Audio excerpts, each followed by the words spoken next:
Round 3, Ali buzzing like a bee. Elvis in the corner, and you won't catch me. Round 4, Johnny looking poor. Gonna find a hit, gonna even up the score. Round 5, some jive. Elvis took a dive. Waiting for the towel, more dead than alive.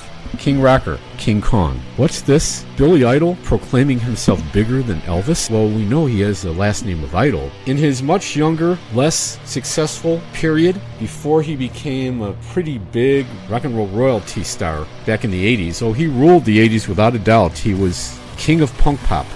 Eyes Without a Face, Rebel Yell, White Wedding. But before that, Billy was in a pretty damn good punk band which didn't get the recognition he got as a solo act, Generation X. They put out King Rocker as a way of saying Billy will not only get in the ring with Elvis, Muhammad Ali, the greatest. That was a pretty big hype job now, wasn't it, Billy? King Rocker was a nice Bo Diddley-esque shoe-shuffling rocker that appeared on Generation X's second album, Valley of the Dolls. That album, released 47 years ago this week on the Chrysalis label, January 28, 1979. King Rocker was also the first single from the album. The B-side, a nice, fast-paced, revved-up version of John Lennon's Give Me Some Truth. I have a band who can be considered rock and roll royalty. They'd fit right in the medieval days of kings, King Arthur, Excalibur.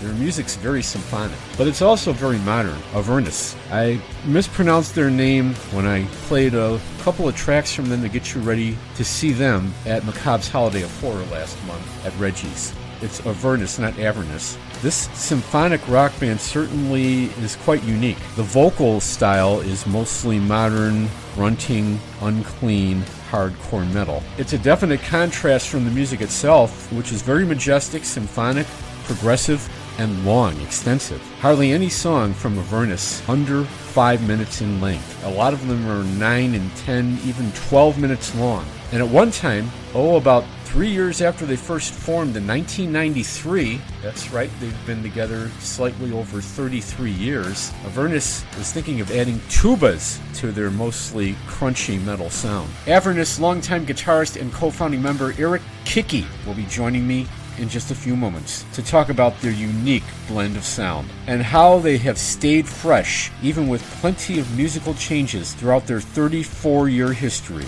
I know a lot of you have been asking, why wasn't there a local Loft last week, Tim? You don't really do these on a weekly basis. Well, I have a sad story to tell, and I really don't mean to get highly depressive here, but after I interviewed Death in Memphis, there was a death in my family. As I was coming home from Tivoli Bowl on a rather cold, icy night, try walking in the streets because the sidewalks are skating rinks. Yeah, we all know about the shitty weather. But as I was coming home, my mother took a fall in our house. The next day, she could not barely walk up any stairs, and we called 911 and rushed her to the hospital. She was in intensive care 5 days, was transferred to hospice last Saturday night, and this past Sunday, she passed away at the age of 79. I'm not going to spend the next hour and a half grieving, being in a depression. I just thought I'd bring you up to speed on what happened. I've lost both my parents in just under 2 years. Along with Avernus, could Carrying Torches be given the drummer some singing time, that is? Their brand new song has a couple of different things you've never heard from before in Carrying Torches. I have a brand new single from Blockchain Coalition. They just might be the Def Leppard of the modern age. I think that's what Tony Engle's trying to compare them to, given Def Leppard's new single with a heavily distorted Joel Elliott vocal in it. 6 years ago this week, right before a very deadly and scary period for many of us, it would be the last time. We wouldn't see it coming or hear it coming right away, but the last time I would get to experience any act at Wire in Berwyn. The act was a rather eclectic, diverse pop-punk band, Skylight Cinema. Just their name alone will let you know that they're not your Sum 41, Green Day, Fall Out Boy, not that sort of melodic contemporary punk pop. Mixing 70s extensive progressive rock with melodic punk pop today. We rock back to, this week, the final one, for me anyway, in checking out any act at Wire in Berwyn before they would shut their doors because they financially would not be able to recover as COVID struck. Local Loft episode 415. Sometimes they duke it out musically, other times they blend in with each other. Whether they put up a fight or let their music do the fighting and talking and singing, the main event is always the diverse music of the original Chicagoland metal, punk, alternative rock, and power pop scene through every episode of this podcast. Please welcome from Chicago, Upstarts.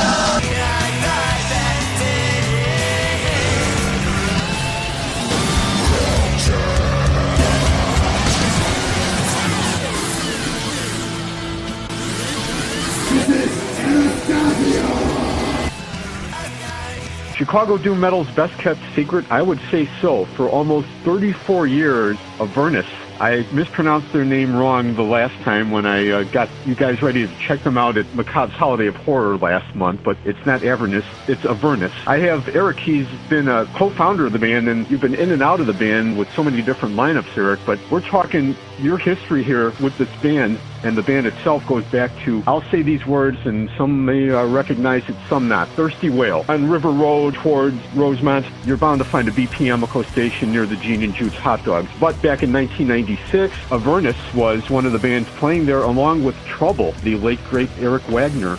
I remember that very well, and you guys have quite a track record and quite a unique sound here. Very extensive. A lot of your songs, I hinted to this as I opened up this podcast, a lot of your songs are not below 5 minutes in length. Well, some of the instrumentals are a little shorter than that, but Grievances is your second full-length album, and this is, you have a lot of EPs and cassettes. Your first cassette EP release, 1993, just about a year after you got back together. What do you think, throughout the long history of the band, what do you think has changed the most as far as Avernus' sound goes?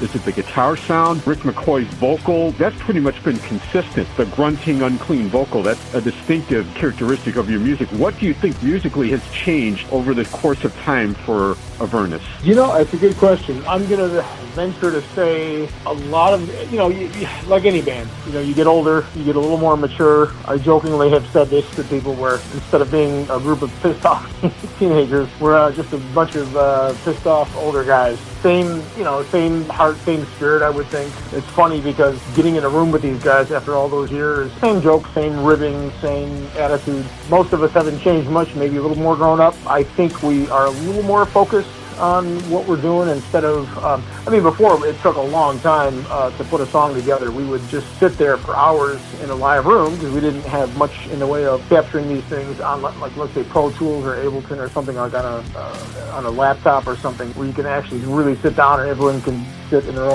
own peaceful space and kind of go through everything. But funny, I think the place that it comes from is not very different from when we were young and starting out with this. I just think we're just a little older, a little wiser, a little more mindful of how to utilize our time, if that makes sense.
Yeah, you're right about the good old days, there being no Pro Tools. This was all mostly done on analog tape, and you had to watch so your fingers didn't bleed when you did the cut and paste razor blade editing. I know being in radio almost 35 years, what that's like. Even though back around 1996, when you guys played the Thirsty Whale, I was on the Cat 105.5, and we first started using a hard disk digital recorder for editing for our commercials and production. But let's not go over the history of radio here. Erik, you guys have been a band who has been open to some pretty unique changes and adoptions in your music here, and I saw an interview clip where you said you'd even welcome a tuba player. This was back in like 1996. I saw that on YouTube. Is that still something you're open to? If somebody, brought in a tuba or maybe a string section, can you work that in with your sound nowadays, do you think? You know what? I'll tell you what. So that may have been a little bit of a tongue-in-cheek statement, a little more on the lighter side of being funny. However, I'll tell you what, you'd be surprised. Right now, when we started out, at some point, Rick McCoy had picked up a GR1 Roland guitar synth, which was essentially a keyboard, but being played through a guitar. So there was a special pickup that we still use it till this day, because it's got some of those early sounds that we enjoy using. I still feel they're effective nowadays. And the other, and you said it, just the continued growing waves. People construct songs nowadays, and you could almost find just about any sound out there on the internet or whatnot, and run it through all types of filters or effects. Be surprised. There are some things that I would have never personally thought would work that have worked. Jimmy's been a pretty big component in constructing some of the keyboard layering that we do outside of what Rick McCoy writes, but I'm not opposed to it. I'll tell you what, that we've used some sounds in the past that I didn't think would work, and they did. A good example of that would be Rick had a synthetic flute sound, and I didn't love it when I heard it on its own, but when you heard it in context of a song, which more specifically was a song that we have called Endless Sea of Evening, it worked perfectly for it. Now till this day, it's like I can't hear that song without that synthetic flute part. I'm not opposed to anything. Nowadays, just you'd be surprised. It's a little adventurous. You can get swelled in the black hole of information and sounds, but it's interesting, I would call Avernus the metal mothers of invention. If you're open to bringing in any instrument, it's very Zappa-esque of you, Frank Zappa-esque, but I don't think you'd resort to bassoons and off-key harmonicas and kazoos here like Zappa did. But a very experimental band indeed. And looking at some of the live footage of some of your gigs, including the Holiday of Horror, the sound does not lose anything. You think it's made in the studio kind of thing because it's very detailed, but on stage, you're just about as detailed, just about as meticulous. You don't lose a step on stage at all. Thank you. Yeah, that's what we try. It's what we aim for. We want to deliver. People take the time and the money to come out and see us. We want to do our best to deliver the best that we can. So that was the other thing. You did speak about what's different nowadays. It's not that we didn't take the live performance aspect of it serious. It's just now there's tools that they have out. Obviously, like having a drummer play to a click just to make sure the tempos aren't fluctuating. I've heard some live stuff from back in the day, and you play something either super fast, super slow, and it kind of loses that feel. And I think that's something we try to take pride in. Try to deliver a show if we can. Well, if you missed them at Holiday of Horror, any gigs coming up in Chicago, and are you working on a follow-up to the Grievances record, and how is that going to sound? We're playing, Maryland Death Fest, which will be in May. The next show we have booked is Maryland Death Fest, May 21st through the 25th. And we're going to be there on Thursday, May 21st. A very unique sound that's going to blow a lot of minds, Erik, and you've been doing just that with Rick McCoy and James and Rick Earfrack and Robert Franco. Well, that's just part of your lineup. You've been doing this for almost 34 years, like I said. Your approach to this, very experimental, highly meticulous. Check them out, Avernus. That's Avernus, that Facebook page. And I want to thank Erik for talking to us about Avernus today. Erik, thank you very much. Thank you so much for having me, Tim. Thank you so much.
windows over, gonna hit myself a door.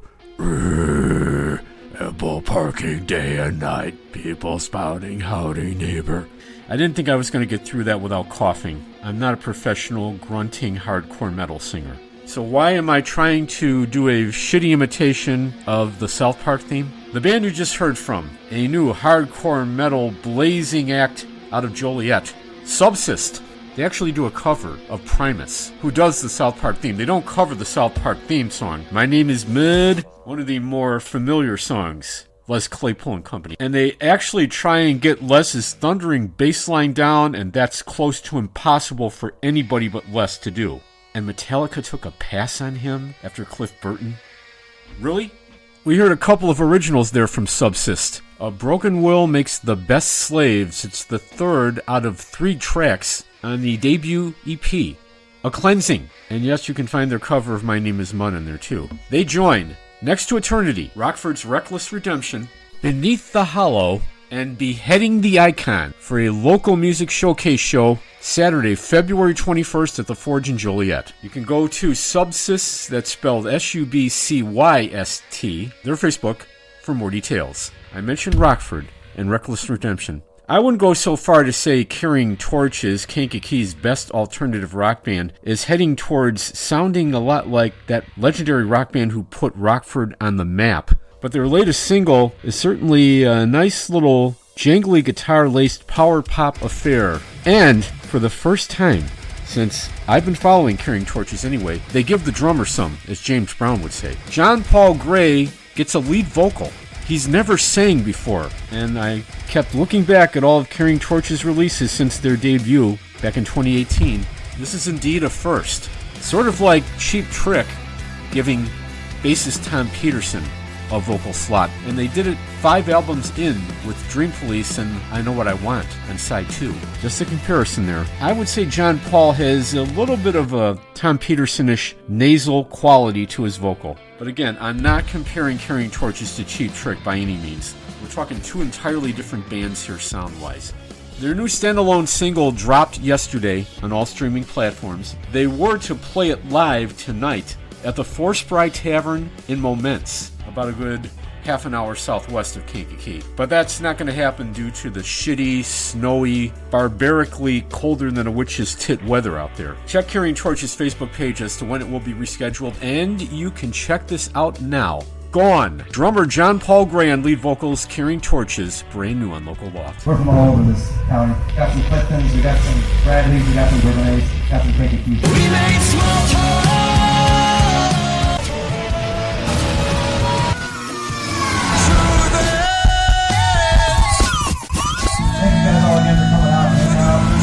The hot one, Cold Run. No, it's called SSSC.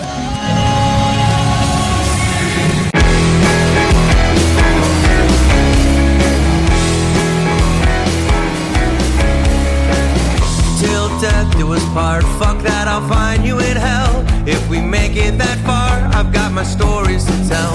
Some I've left behind, I'm not dead, but I should be. Some are coming to mind, oh baby, won't you remind me? Was down in a deep dark pit, hanging out with my best friends, fire in her eyes, waiting on the morning light. Sleep was coming for me, the moon was bloodshot, ears buzzing from this cocktail symphony. And it went like this: you played the fool. Last time I looked in those eyes, I knew I had to choose between my girl and my night moves. Wake back up with no plan and do it all again. I was barely holding on to an old life that didn't belong anymore, and I was gone.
was screaming, letting out the sound that rings in my head. Wake back up with no plan and do it all again. I was barely holding on to an old life that didn't belong anymore, and I was gone. You were mine, oh mine, and I was trying to find a spark. True love is simple when it comes from the heart. True love is fickle when you make it this far, and it gets hard. Just remember how we started, listening to Extreme Drive coming out. We are Blockchain Coalition, so we're going to be playing some new stuff, some stuff that from our first record, which came out last year, and we're going to be playing some stuff that we straight up fucking stole. That's one cuss word for the jar, sorry, Lou. Dreams are sometimes as they seem.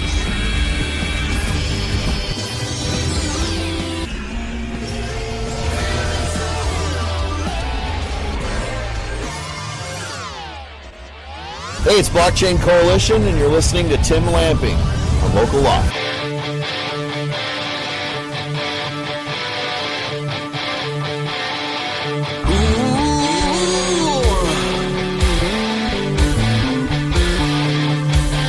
Oh yeah, yeah, yeah.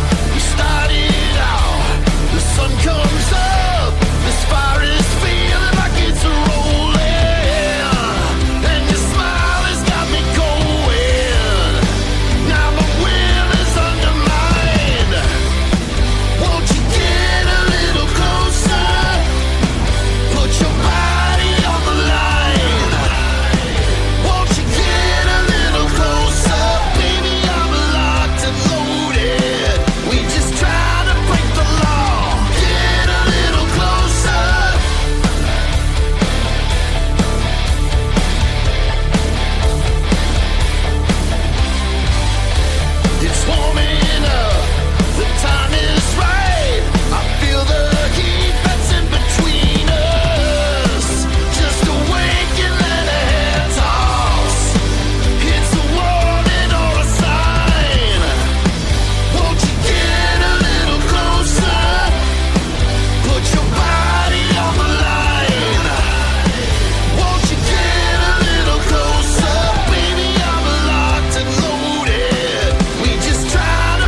Convince me, Tony, you can out-sing that ultimate country music poser Morgan Wallen any day. Don't be surprised if the new BCC single, Get a Little Closer, ends up on country radio. It's got that Sam Hunt, even Travis Tritt feel to it. And the music video takes place with someone driving a pickup truck through cornfields. So yeah, that's a perfect country music setting if ever I heard of one. And if you have a photographic memory, just implant the sight of heat-soaked, humid-soaked cornfields in the middle of summer. That certainly will get the shitload dumpings of snow. Okay, snow lovers, here's your Snowmageddon. Take it and run with it. Your wish has helped to cripple a major city and its surrounding areas. Now shut the fuck up. Blockchain Coalition is putting out its second album, as of yet untitled, the follow-up to The New Normal, sometime this spring. Official date has not yet been announced. One thing might stand in their way, however, the second Grave Rain album, Icon of the Accursed. That's also set to come out sometime this spring. Tony Engel and David Schenkel, their joint venture together, that pretty much could put plans for BCC's second album on hold for a while, but I can hardly wait for the upcoming second BCC album release show at Tony D's in Elmwood Park. That's where the first one was for The New Normal. I interviewed them all. Look forward to doing that again whenever it happens. Tony Engel on his Facebook page was going off about how the new Def Leppard song is not like Days of Yore. I would say the chord structure in Get a Little Closer is very photographish. It's got that rhythm and that chunky guitar chord switching going on for it. That just reminds me of Photograph. I don't know about you, but the new Def Leppard song is Rejoice. Tony touches upon Joe Elliott heavily distorting his vocals in this one. Not that hasn't been done before. The Euphoria album they put out in '99, which is a great album but went totally unnoticed. But they tried to remake Photograph even back then. The song Promises is very Photograph-like. Def Leppard's been trying to remake Pyromania for like 43. Let's get off Def Leppard, however. Happy birthday to the youngest and the newest member of Redneck Remedy, John David Daly Jr. I first met the younger offspring of John David Daly, Big John, when he was lead guitarist and co-founder of 63, the Leonard Skinner-ish, yet heavy metal-ish, southern rock band out of Watseka. But recently, as Redneck Remedy surprisingly got back together almost 2 years ago at Kankakee Festival, in an excellent gig which turned out to be the last they or anyone else would play in the former Looney Bin in Bradley back in April 2025.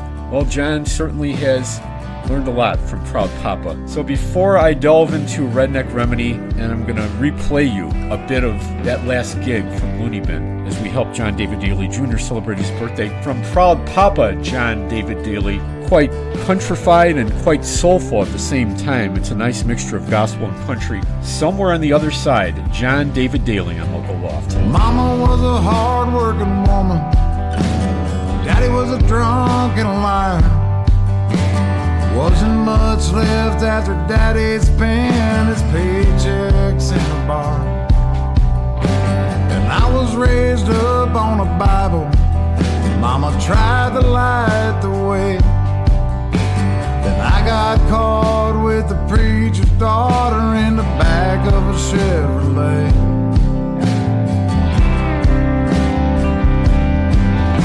From there I started running down a dark and empty path. Man, I done things I don't remember with a monkey on my back. And yeah, I do some drinking. I'm my daddy's son. I sit right there with the whiskey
basketball doesn't roll. We ain't played since then. Not even a practice. We're probably gonna fuck up a lot. Come on in here, Tim. Tim Lamping.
The two musical faces of John David Daly. One is pissed off and mad as hell. The other, laid back, heartfelt, but certainly rough and rowdy. Big John continues his solo country music phase of his career, even though Redneck Remedy is still very much alive and kicking. I have to upgrade that particular recording to 4K very soon. Sorry about the aqua, bubbly, watery quality there. From Redneck Remedy's last gig, now hold on, not their last gig period, their last gig at Looney Bin. Only 2 other acts would play there before it would completely close down, and this 5 years after the death of founder and owner Nick Huffman.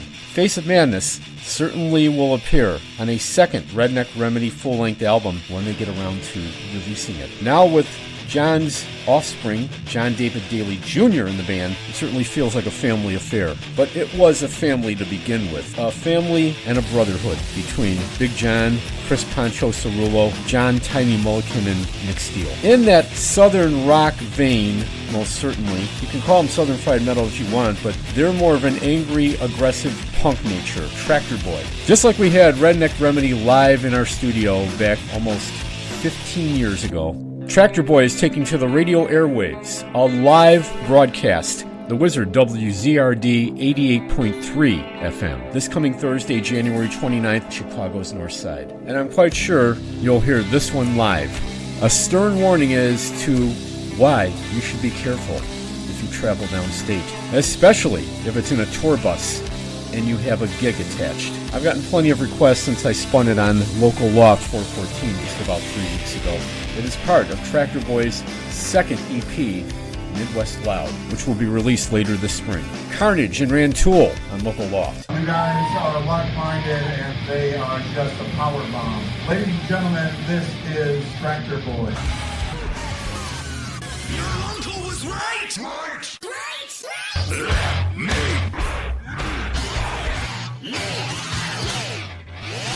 This is the Tractor Boy with Dale Bono and the Pastors and Six.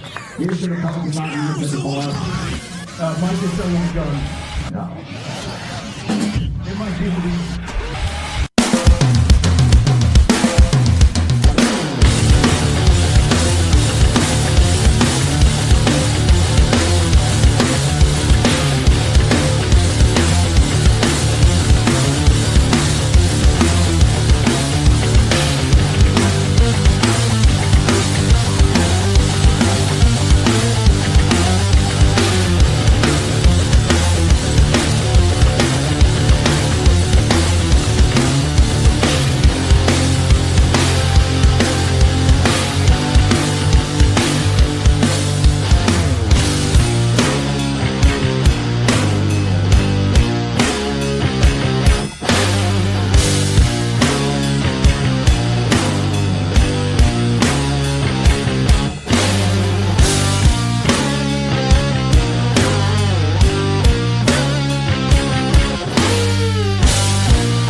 Still only 12 pence.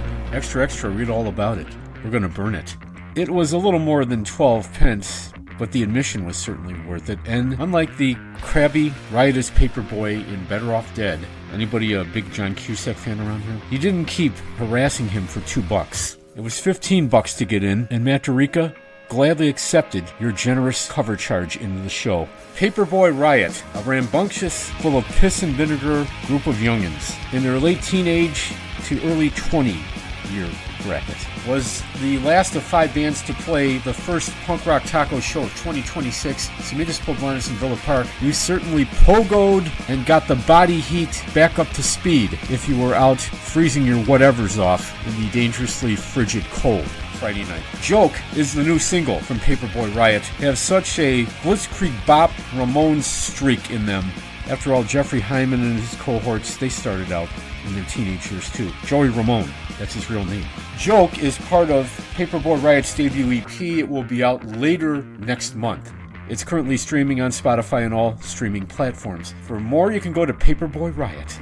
You certainly don't want to be thrown out like yesterday's daily news. You want your music to circulate and to be fresh and updated and hot off the press every time you cut a song and every time you play it live. Get me Tim Lamping your music, MP3 wave or FLAC, or a CD, vinyl, LP, cassette, reel-to-reel tape. TimLamp1 at yahoo.com, timcatdj@gmail.com. Send me an email, I'll send you a mailing address before you send me any physical stuff. Download every episode of Local Loft on podbean.com or stream it on YouTube with the Podbean app. It would not make news headlines anymore, as COVID was the major headline around the world. It was a financial bug that gripped the owners of Wire and Berwyn. The last show I managed to see there 6 years ago this week was Skylight Cinema. With a band whose name is that cinematic, you'd expect quite an eclectic mixture of music, and that's what you got. 70s progressive, extensive rock combined with modern-day pop punk. It certainly worked. It clicked on this night, January 26, 2020. We rock back to it.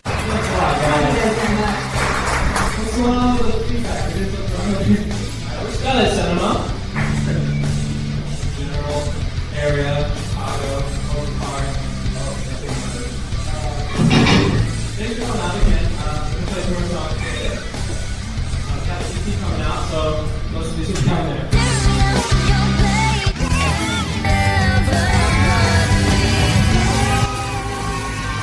Writing me off because you're jaded.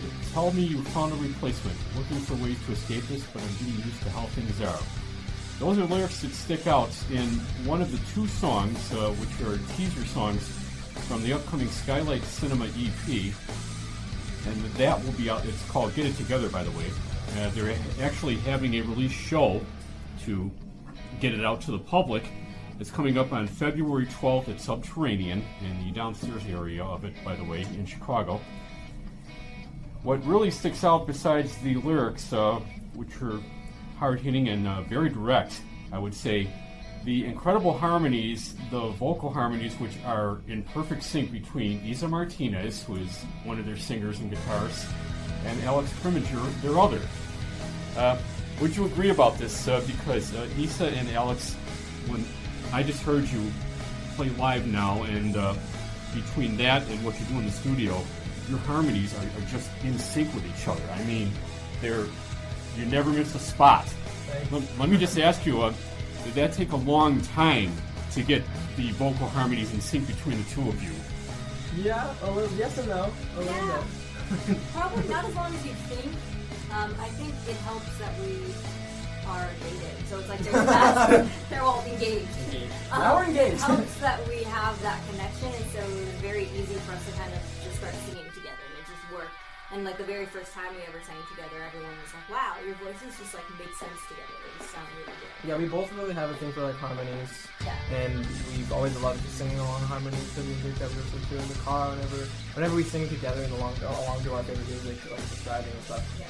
We're just doing harmonies. We're just doing she's doing the higher one, I'm doing the lower one, just make 3-part harmonies or whatever we're listening to. So we've been used to it for a while, even before the band. So it's a relationship kind of thing that the lyrics are based on. Would you say the inspiration for lyrics like "Don't Faze Me" is that?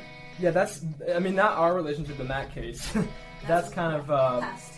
Yeah, I wrote the lyrics for that one. I think I wrote most of them. I wrote that. I went out on like a vacation with my family, and I always have like inspiration when I go anywhere other than here. Because I've written plenty of songs in my hometown and everything, but then you gotta kind of get away from it. So I was on like a vacation in Galena actually. It's really beautiful there, so I immediately like would start writing songs. And that was one of the songs I wrote there. That's one of the older ones we have, and yeah, I wrote that one kind of just out of a place of bad past experiences in relationships. Not exactly one specific person, but kind of a mix of and just the general feeling of being manipulated and taken advantage of and kind of not respected, and just kind of made it feel like less of a person. That's what that song is basically about.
Classify yourselves post-hard pop punk prog easy core. Who Yeah, came it's a up? mouthful. Who came up with that easy core? That was me. I just was like, we were jamming out the songs. Some songs we played tonight, some songs that we've written and are planning to put together out there. Like, it's kind of hard to like say it's one thing. think that's kind of like the hard thing about music nowadays. It's just like there's just so many genres out there, and there's just so many sounds and styles being put out there that you can't really anymore just say, oh, we're a punk band or we're a rock band or hard rock. Like, they mean different things now, and like it's hard to classify. So I was just like, well, you know, what the heck are we? So I like jokingly said to Issa, oh, you know, like hardcore, but like easycore, but like, you know, prog, but like pop punk. I think it's a good summary of like our style. Yeah.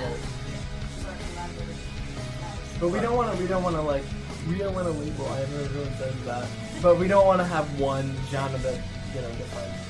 We want to make this be whatever. Like, I feel like "Where My Heart Is" one of the songs that stands out. Is like you can't really label that as one genre. It's just like it's this song that kind of starts off really calm, and it's like this kind of soft rock song, and it ends with a breakdown. So it goes from like 0 to 100 within the course of a few minutes. So we kind of just go all over the place and see where the songs take us, and we don't really follow this strict formula. This is why we have all these kind of different genres that we classify like that. Yeah. Well, Issa, you're a very good singer. You have a really standout vocal. Was there any big inspiration? I mean, in your singing style, how did that come about? Basically. Well, so I started singing. I was always very musical. I did a lot of music as a kid. But I didn't start singing until I was about 12 or 13. I was really, really shy. My sister actually sang, and I would like coach her. But I would never sing. And then one day my mom heard me singing and was like, oh, wait, you can sing too. And eventually I started singing in front of people.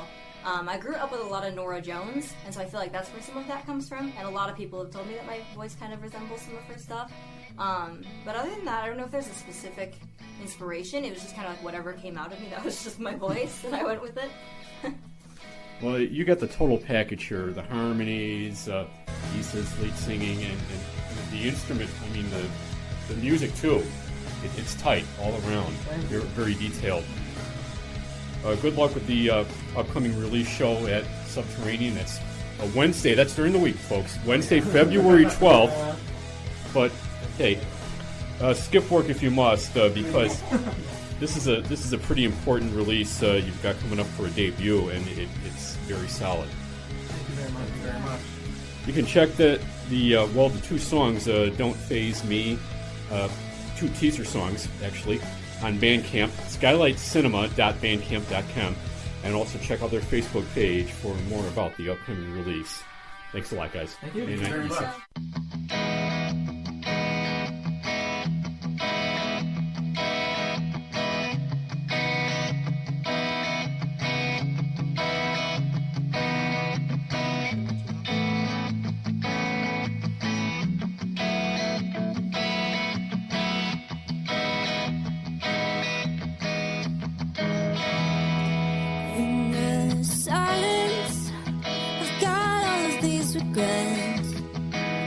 Try to hide